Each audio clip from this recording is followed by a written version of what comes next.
Example जैसे cobalt 2 metal ion है, weak field में इसकी इलेक्ट्रॉनिक कॉन्फ़िगरेशन T2G5Eg2 होगी और स्ट्रॉन्ग फील्ड में T2G6Eg1 होगी। यहाँ पे all the 3 electrons will paired up. और क्यों पेयर्ड अप होंगे? अगेन द सेम कंसेप्ट आपको पता ही है, यहाँ पर पेयरिंग एनर्जी आपकी कम होगी as compared to the delta o, तो electron will prefer to pair up. यहाँ पे पेयरिंग एनर्जी आपकी ज़्यादा होगी और डेल्टा ओ आपका कम होगा, तो इसलिए इलेक्ट्रॉन ईजी सेट में जाना ज़्यादा पसंद करेंगे। तो यहाँ पर net up crystal fill stabilising energy की वैल्यू आ जाएगी आपकी -80 क्यू और 2 इलेक्ट्रॉन्स यहाँ पे पेयर अप हुए हैं। इसी तरह से यहाँ पर आ जाएगी -18D क्यू और 3 इलेक्ट्रॉन्स यहाँ पे आपके पेयर अप हुए हैं। इसी तरह से फॉर D8 सिस्टम, जैसे इसका एग्जांपल है निकल 2 पॉजिटिव आयन, तो इसमें इलेक्ट्रॉनिक कॉन्फ़िगरेशन आपकी बन जाएगी T2G6Eg2, अगेन T2G6Eg2। अब यहाँ पे आप देख रहे हो, चाहे आपका वीक फील्ड था चाहे आपका स्ट्रॉन्ग फील्ड था, तो यहाँ पर इलेक्ट्रॉन जो है ना सेम वे से अरेंज हो गए,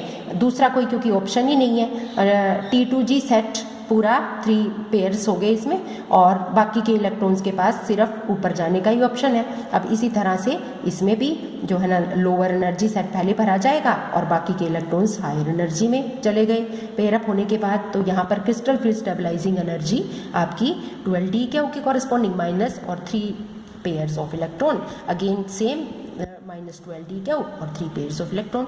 for D9 system you can see copper 2 positive ion के लिए again the electronic configuration for weak field and strong field it remain same, that is T2G6Eg3 T2G6Eg3, क्योंकि इलेक्ट्रॉन्स के पास सिर्फ यही ऑप्शन है कि T2G सेट में पेयर अप होने के बाद फिर हायर में गए यहाँ पर, और यहाँ पर जो है ना एक जो इलेक्ट्रॉन ऊपर Eg सेट में आ गया और बाकी के इलेक्ट्रॉन्स नीचे वाले में पेयर अप हो गए। तो यहाँ पर भी जब आप crystal fill stabilising energy calculate करेंगे तो this is -6D Q 4 pair, और इधर भी सेम ही आएगी क्योंकि इलेक्ट्रॉनिक कॉन्फ़िगरेशन आपकी सेम है। इसी तरह से D10 सिस्टम के लिए भी आपकी electronic configuration for example zinc 2 ion के लिए क्या आएगी कि 10 इलेक्ट्रॉन्स आपको फिलअप करने हैं, तो ऑब्वियसली 10 इलेक्ट्रॉन्स फिलअप करने के लिए T2G सेट में all the 3 electrons will be paired up and same in Eg set all the 2 electrons will paired up. और यहाँ पर भी सेम इलेक्ट्रॉनिक कॉन्फ़िगरेशन रहेगी आपकी स्ट्रॉन्ग फील्ड में भी, क्योंकि दूसरा कोई ऑप्शन बचता नहीं जिससे आप इसको फिलअप कर सकें। तो यहाँ पे भी क्रिस्टल फिल स्टेबलाइजिंग एनर्जी आपकी आ जाएगी -12D क्यू ये +12D Q, net will be 0, same is hair. तो इससे आपने क्या कंक्लूड किया?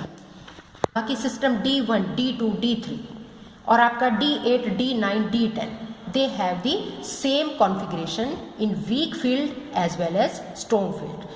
अगर कॉन्फ़िगरेशन सेम है तो उनकी क्रिस्टल फिल स्टेबलाइजिंग एनर्जी की वैल्यू भी सेम है इन सभी कॉन्फ़िगरेशंस के लिए।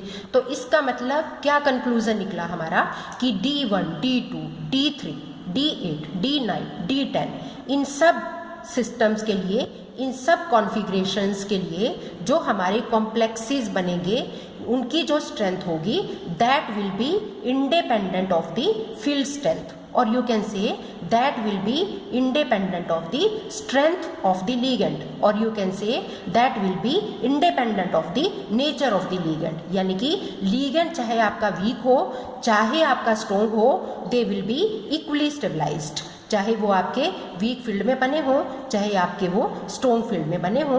तो यहाँ पर फील्ड आपकी स्ट्रेंथ को अफेक्ट नहीं कर रहा। तो इस सारे की ऑब्जर्वेशन क्या आई कुल मिला के 1, 2, 3, 8, 9, 10 के लिए तो सेम ही रहेगी, फील्ड स्ट्रेंथ के अकॉर्डिंग स्ट्रेंथ चेंज नहीं होगी, लेकिन आपकी D4, D5, D6 और D7 सिस्टम के लिए जो वीक फील्ड की क्रिस्टल फिल स्टेबलाइजिंग एनर्जी आई थी वो ये आई थी, और जो स्ट्रॉन्ग फील्ड की स्टेबलाइजेशन एनर्जी आई वो ये आई। इनका डिफरेंस क्या है? Minus minus minus minus. It means lower energy जितनी होगी उतना ही सिस्टम आपका ज़्यादा स्टेबलाइज्ड होगा।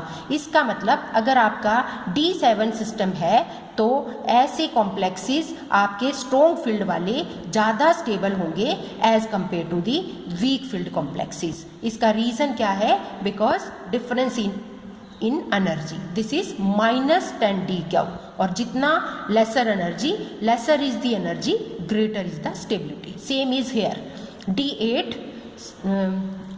D5, D6 and D7 D5 और D6 D7 में भी जो आपके स्ट्रॉन्ग फील्ड कॉम्प्लेक्सेस होंगे that will be more stable then the weak field complexes. तो इस एनर्जी डिफरेंस से आपको पता लगेगा कि कौन से वाले कॉम्प्लेक्सेस डोमिनेट करेंगे, कि हाई स्पिन कॉम्प्लेक्सेस डोमिनेट करेंगे या लो स्पिन कॉम्प्लेक्सेस